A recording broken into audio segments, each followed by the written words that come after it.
প্রিয় দর্শক, সালাম নেবেন। আসসালামু আলাইকুম ও রহমতুল্লাহ বরকাত।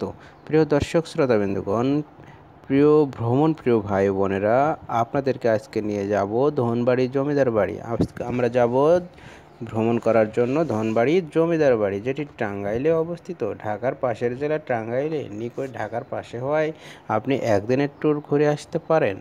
চলুন আমরা যাব। বাংলাদেশের টাঙ্গাইল জেলার ধনবাড়ি উপজেলায় অবস্থিত এক ঐতিহাসিক জমিদার বাড়ি, যা স্থানীয়দের কাছে নবাব প্যালেস বা নবাব মঞ্জিল নামে পরিচিত।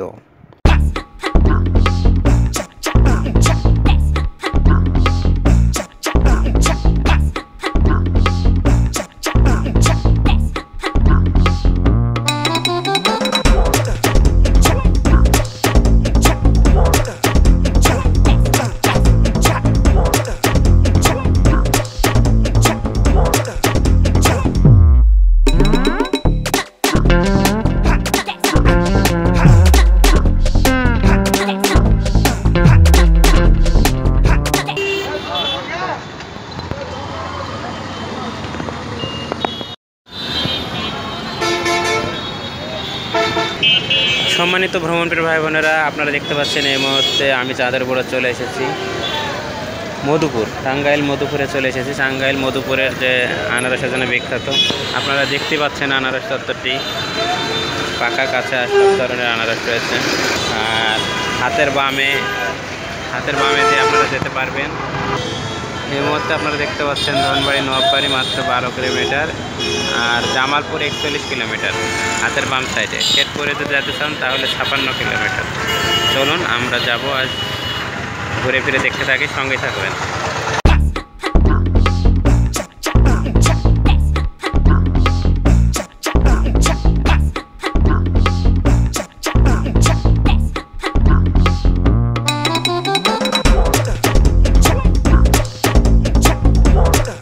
নবাব বাড়ি যাব, জমিদারের বাড়ি যাব।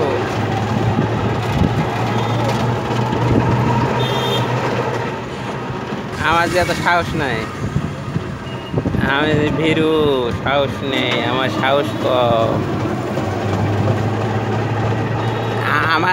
আমার সাহস নাই, তাই আমি একা একা সারা বাংলাদেশ ঘুরি। আর যদি সাহস আল্লাহ দিত নি, তাহলে যে কি তাজে করতাম, কোয়ান যেত না, বুঝছ? আমার সাহস নাই, তাই টেকনাফ থেকে তেঁতুলিয়া দেখে শেষ। আল্লাহ যদি আমরা সাহস দিত, তাহলে যে কি করতাম। প্রিয় দর্শক, অলরেডি আমরা মধুপুর বাস স্ট্যান্ড থেকে ধনবাড়ি এসে নামলাম। আপনারা দেখতে পারলেন ধনবাড়ির যে মডেল মসজিদটি রয়েছে, মডেল মসজিদের পরেই বাস স্ট্যান্ডের একটু আগে আপনি নামে যাবেন, অর্থাৎ ওই 10-20 কদম আগে আপনি নেমে গেলে হাতের ডাইন সাইডে অপোজিটে দেখতে পারবেন যে একটা রুট চলে গেছে। ঠিক আছে, পূর্ব দিকে রুটটা চলে গেছে, এই রুটটা ধরে আপনি প্রবেশ করবেন, তাহলে দেখতে পারবেন নবাব মঞ্জিল বা নবাবদের জমিদার বাড়ি বা জমিদার বাড়ি। ঠিক আছে, তো এই রাস্তা ধরে চলুন আমরা চলে যেতে থাকি। আর আসতে হবে অনেক। আজ সারাদিন আমরা ঘোরাফেরা করব, সঙ্গে থাকুন। ভিডিওটি ভালো লাগলে অবশ্যই লাইক দিয়ে দেবেন। সাবস্ক্রাইব করে না থাকলে সাবস্ক্রাইব করে ফেলুন। চলুন আমরা ঘুরে ফিরে এনজয় করতে থাকি। Let's go. আসানিয়া হাসান আলী মহিলা ডিগ্রি কলেজ, ধনবাড়ি, টাঙ্গাইল, স্থাপিত 1991 সাল। খুব পুরাতন নয়। আমরা চলে এসেছি, এটি হচ্ছে নবাব মঞ্জিল। আপনারা সাইনবোর্ডে দেখতে পাচ্ছেন লেখা, এটি হচ্ছে নবাব মঞ্জিল। ধনবাড়ির নবাব মঞ্জিলে চলে এসেছি, নবাবদের জায়গা জমি স্থাপত্য। এখানে আবার ফুচকা চটপটির দোকান রয়েছে। চলুন আমরা একটু কলেজের গেটটা দেখে আসি। বসার জন্য সুন্দর পরিবেশ রয়েছে, বিশাল মাঠ রয়েছে।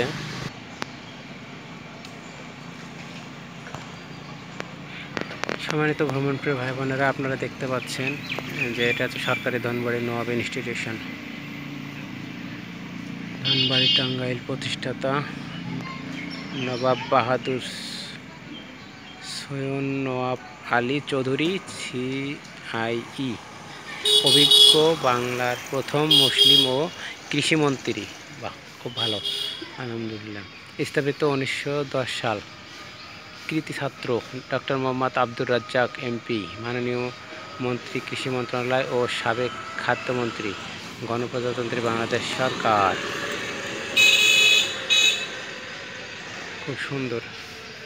এখন এই সব জমিদার বাড়িগুলো এখন হয়ে গেছে ইনস্টিটিউট। এর সামনে রয়েছে বিশাল রাস্তা, পাশ দিয়ে চলে গেছে, আর মাঠ দেখা যাচ্ছে, অসাধারণ মাঠ। সম্মানিত ভ্রমণ ভাইয়েরা, আপনারা সামনে যে গেটটি দেখতে পাচ্ছেন, এটি হচ্ছে নওয়াব মঞ্জিল। এর ভিতরে কি আছে আমরা দেখার চেষ্টা করব। আর তার আগে আমরা দেখব যে নওয়াবদের তৈরি এসব, নবাব বাহাদুর সৈয়দ নওয়াব আলী চৌধুরী এই মুহূর্তে দেখতে পাচ্ছেন। নওয়াব বাহাদুর সৈয়দ নওয়াব আলী চৌধুরী। ইচ্ছে থাকলে পরিবর্তন সম্ভব। At Sulaiman Hossain, Bangladesh supreme court, সৌজন্যে ক্যাফে হাট। এর ইতিকথা হচ্ছে, প্রায় 1800 শতকের মাঝামাঝি সময় এই জমিদার বংশ বাড়িটি প্রতিষ্ঠা করেন ব্রিটিশদের কাছ থেকে বাহাদুর নওয়াব সিআই খেতাবপ্রাপ্ত জমিদার খান বাহাদুর সৈয়দ নবাব আলী চৌধুরী, যিনি ব্রিটিশ শাসনামলে প্রথম মুসলিম হিসেবে ব্রিটিশ সরকারের মন্ত্রিত্বের পদ লাভ করেছিলেন। এছাড়াও ঢাকা বিশ্ববিদ্যালয়ের প্রতিষ্ঠাতাদের মধ্যে তিনি অন্যতম এবং বাংলা ভাষাকে পাকিস্তানের রাষ্ট্রভাষা করার প্রথম প্রস্তাব ছিলেন তিনি। তবে এই জমিদার বাড়ির প্রসিদ্ধ প্রতিষ্ঠাতা হিসেবে সৈয়দ নবাব আলী চৌধুরীকেই ধরা হয়, যদিও তার বাবা এখানে এসে প্রথমে বসতি স্থাপন করেছিলেন। তিনি বেশ সুনামের সাথে উক্ত জমিদারি পরিচালনা করতেন। এরপর জমিদারি আমল থেকে এখন পর্যন্ত তার বংশধররা উক্ত জমিদারির আওতায় থাকায় সব কিছু দেখভাল করছেন। এই জমিদার বংশের একজন মোহাম্মদ আলী বগুড়া পাকিস্তানের তৃতীয় প্রধানমন্ত্রী ছিলেন এবং আরেকজন সৈয়দ হাসান আলী চৌধুরী পূর্ব পাকিস্তানের শিল্পমন্ত্রী ও বাংলাদেশ গঠনের পর বাংলাদেশের রাজনৈতিক দল বিএনপি থেকে সংসদ সদস্য নির্বাচিত হন। জমিদারদের বসবাসের জন্য বিভিন্ন ধরনের নকশা খচিত ছোট বড় মিলে বিশাল এক ভবন, পুরো বাড়ি জুড়ে বেশ সুসজ্জিত বাগানও রয়েছে। ভবনের পূর্ব দিকে প্রায় 30 বিঘা জায়গা নিয়ে বিশাল একটি দিঘি রয়েছে। বাড়িটিতে আরও রয়েছে ফুলের বাগান, চিড়িয়াখানা, বৈঠকখানা, গোমস্তা, নায়েব, পাইক পেয়াদার বসতিঘর, কাছারিঘর এবং দাসদাসীদের চত্বর। এছাড়াও প্রায় 700 বছরের পুরনো মোগল আদলে তৈরি করা একটি মসজিদ। মসজিদটি সত্যি অসাধারণ, যা এখানে ধনবাড়ি মসজিদ নামে পরিচিত। নবাবদের এই মসজিদটি সত্যি খুবই সুন্দর। এই মসজিদের পাশেই নবাব আলী চৌধুরীর কবর বা মাজার রয়েছে। আমরা মাজার না বলে কবর উচ্চারণ করব। নবাবের কবর এই মসজিদের পাশে অবস্থিত। হ্যাঁ, সেখানে নবাব আলীর মৃত্যুর পর থেকে অদ্যাবধি 4 জন কারি দ্বারা প্রতিনিয়ত পবিত্র কোরআন তেলাওয়াত করা হচ্ছে। আপনারা এই মুহূর্তে দেখতে পাচ্ছেন, এই সাইটটার এর ভিতরে বসে সবসময় 24 ঘন্টা, দিনরাত 24 ঘন্টা কোরআন তেলাওয়াত করেন। এর বর্তমান অবস্থা, জমিদার বংশধরদের আওতায় উক্ত জমিদার সম্পত্তি থাকায় এখনও জমিদার বাড়ির সকল স্থাপনা বেশ ভালো অবস্থায় রয়েছে। বর্তমানে একটি বেসরকারি প্রতিষ্ঠান লাইট হাউস উক্ত জমিদারির দেখভালের দায়িত্বে আছে। তারা এটির নাম দিয়েছেন রয়্যাল রিসর্ট। যোগাযোগের উপায়, কিভাবে যোগাযোগ করবেন? বাংলাদেশের যে কোনো জায়গা থেকে বাসে ধনবাড়ি আসা যায়। ধনবাড়িতে আপনি বিনিময় গাড়ি ব্যবহার করলে সবচেয়ে ভালো হয়। বিনিময় অথবা সরষাবাড়ি, জামালপুরের গাড়িতে আপনি চড়ে যেতে পারেন, একদম ধনবাড়িতে চলে আসবেন। আর যদি তা না পারেন তাহলে মধুপুর চলে আসবেন। মধুপুর বাস স্ট্যান্ড থেকে 10 টাকা বাসে অথবা অটোতে 20 টাকা দিলে আপনাকে ধনবাড়ি নিয়ে যাবে।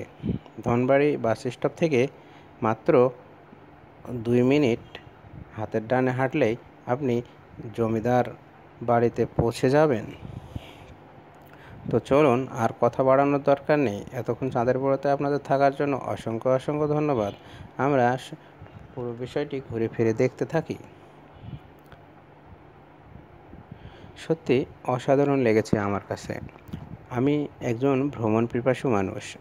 আমি চাঁদেরপুরও সবসময় ভ্রমণ করতে ভালোবাসি এবং ভ্রমণ করে করে আপনাদের মাঝে সেগুলো শেয়ার করতে পছন্দ করি, গল্প করতে পছন্দ করি। কারণ একটা জিনিস মনে রাখবেন, আপনি কোনো জিনিস আপনার কাছে ভালো লেগেছে, বিভিন্ন জায়গায় ঘুরে এসে আপনি নতুন অভিজ্ঞতা অর্জন করেছেন, সেগুলো যদি আপনি আপনার বন্ধুবান্ধবদের মাঝে, ফ্যামিলির মাঝে যদি আপনি গল্প করতে না পারেন, শেয়ার করতে না পারেন, তাহলে আপনার কাছে কেমন লাগবে? নিশ্চয়ই ভালো লাগবে না। তাই আমি চাঁদেরপুরও বিভিন্ন জায়গায় ঘুরে ফিরে আপনাদের কাছে এইসব ভ্রমণ অভিজ্ঞতাগুলো শেয়ার করি। আমি দীর্ঘদিন যাবৎ ভ্রমণ করতে করতে আমি ভ্রমণ পিপাসু হয়ে গেছি এবং আমি একজন নেশাগ্রস্ত হয়ে গেছি। তো ভ্রমণ করতে করতে আমি খুবই নেশায় আক্রান্ত। আপনারাও এরকম ভ্রমণ করতে করতে চাঁদের চ্যানেলে ভিডিও দেখতে দেখতে এবং ভ্রমণ পিপাসা মনে জাগবে, বিভিন্ন জায়গায় ভ্রমণ করবেন, একসময় দেখবেন আপনারাও ভ্রমণ পিপাসু হয়ে গেছেন। কারণ বর্তমান যুগে সবাই একটু ভ্রমণ করতে ভালোবাসেন। শহরের ঘিঞ্জি পরিবেশ থেকে, ব্যস্ত শহর থেকে, চাকরি বাকরি বা সংসারের বিভিন্ন ঝামেলা থেকে, ব্যবসা বাণিজ্য ঝামেলা থেকে, কর্মজীবন থেকে একটু একবেলার জন্য অথবা একদিনের জন্য স্বস্তি খুঁজতে পরিবার নিয়ে অথবা বন্ধুবান্ধব নিয়ে, আত্মীয়স্বজন নিয়ে আশেপাশের জায়গা থেকে ঘুরে আসা যায়। আর ঘুরে আসলে অবশ্যই ভালো লাগে। তো সম্মানিত ভিউয়ার্স, চাঁদের চ্যানেলে আপনার এই ভ্রমণের বিভিন্ন অভিজ্ঞতাগুলো পাবেন। তো এই জমিদার বাড়ি বলে রাখা ভালো, এই জমিদার বাড়ি প্রবেশের সময় 100 টাকা নেবে, ঠিক আছে? তো প্রবেশ ফি হচ্ছে 100 টাকা। 100 টাকা দিয়ে এর ভিতরে প্রবেশ করে আপনারা তেমন কিছুই দেখতে পাবেন না। আপনারা 100 টাকা দিয়ে হয়তো প্রবেশ করার কোনো প্রয়োজন আমি মনে করি না। আমি ভিডিওতে আপনাদেরকে যতটুকু দেখালাম এটাই দেখতে পাবেন, এর বেশি আপনারা ওখানে কিছুই পাবেন না। তার চেয়ে আপনারা একটা কাজ করবেন, পাশে যে তাদের যে পারিবারিক কবরস্থান মসজিদ রয়েছে, পারিবারিক মসজিদ রয়েছে, নবাবদের মসজিদ রয়েছে, ওই মসজিদটা অনেক আকর্ষণীয় এবং এখানে দিনরাত 24 ঘন্টা যেহেতু কোরআন তেলাওয়াত হয়, আপনারা সেগুলো দেখতে পারেন। এবং ওখানে হাতির কবর রয়েছে, বড় বড় যে আপনারা দেখতে পাচ্ছেন এগুলো হচ্ছে হাতির কবর। এবং এর পাশে নবাবদের পরিবারের স্ত্রীদের, সন্তানদের কবর এখানে রয়েছে। এর পাশে যে দিঘিটা রয়েছে, দিঘিটাও অনেক সুন্দর। তো আপনারা চাইলে সেগুলো ঘুরে আসতে পারেন। আবার নবাবদের তৈরি ইনস্টিটিউশন, হ্যাঁ, এখানে রয়েছে গবেষণা ইনস্টিটিউশন, এখানে রয়েছে। এর সামনে বিশাল মাঠ রয়েছে। কিন্তু সব কিছুই আমার কাছে ভালো লেগেছে। শুধু ভালো লাগে নাই যে জমিদারদের এই দুটো বাড়ি, দুই জায়গায় দুখণ্ড বাড়ি দেখার জন্য কেন আমি 100 টাকা দিয়ে আমি ওর ভিতরে প্রবেশ করে দেখব, যেখানে কিছুই নেই, দরজা জানালা সব কিছু আটকানো থাকে, ভিতরে প্রবেশ করতে দেওয়া হবে না। ভিতরে যদি প্রবেশ করতে দেখতে না দেওয়া হবে, তাহলে সম্মানিত ভিউয়ার্স, আপনারা আমার এই ভিডিও দেখেই আপনারা বুঝে নেন 100 টাকা কি জলে ফেলবেন, নাকি হাওয়ায় উড়াবেন, নাকি হাওয়ায় মিঠা খাবেন। যাই হোক, কথা বললে কথা, না বললে না, তো কথা সেটা না।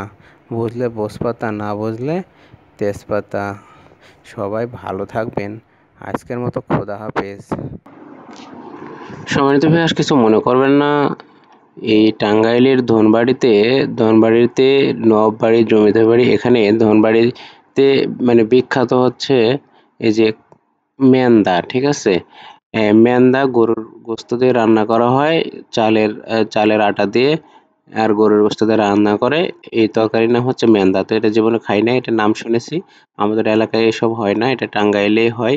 টাঙ্গাইল, গোপালপুর এবং এই গোপালপুর এলাকায় এবং ধনবাড়ি, হ্যাঁ, এইসব এলাকায় হয়। তো এটা শোনার পরে আমি হোটেলে গিয়ে, নামাজের পর ঘুরে ফিরে হোটেলে গিয়ে আমি এই মেন্দা ভাত খাইলাম। তো মেন্দা ভাত খাওয়ার পরে আমার কাছে খুব একটা তেমন ভালো লাগে নাই। প্রথম খেয়েছি সেজন্য কিনা আমি জানি না, তবে আমার কাছে খুব একটা ভালো লাগে নাই। আমি যে স্বাদ পেয়েছি সেটা শুধু গরুর গোস্তর স্বাদটাই পেয়েছি। তো যাই হোক, সম্মানিত ভিউয়ার্স, ভ্রমণ করতে ভালো লাগে আমার। আমি অত খাবার পাগল নই। আমি মানে খাই পার্টি আমি নই। আমার ভ্রমণ করতে ভালো লাগে। আমি ভ্রমণ করি। ভ্রমণ আমাকে তৃপ্তি দেয়। আমার ন্যাচারাল পরিবেশগুলো ভালো লাগে। প্রকৃতির টানে ছুটে যাই বিভিন্ন জায়গায়। তো আপনারাও আমার সাথে থেকে আপনারাও নেশাগ্রস্ত হয়ে যাচ্ছেন। আপনাদের মাঝেও মনের মধ্যে জাগছে আপনারাও বিভিন্ন জায়গায় ভ্রমণ করবেন। তাই তো? আপনারাও ভ্রমণ করতে থাকুন, উপভোগ করতে থাকুন। দেখবেন একটা সময় এই চাঁদের বুড়োর মতো আপনারাও নেশাগ্রস্ত হয়ে গেছেন এবং ভ্রমণ করতেছেন। তো যাই হোক ভিউয়ার্স, কথা বলতে বিদায় নিলাম। ভালো থাকবেন সবাই।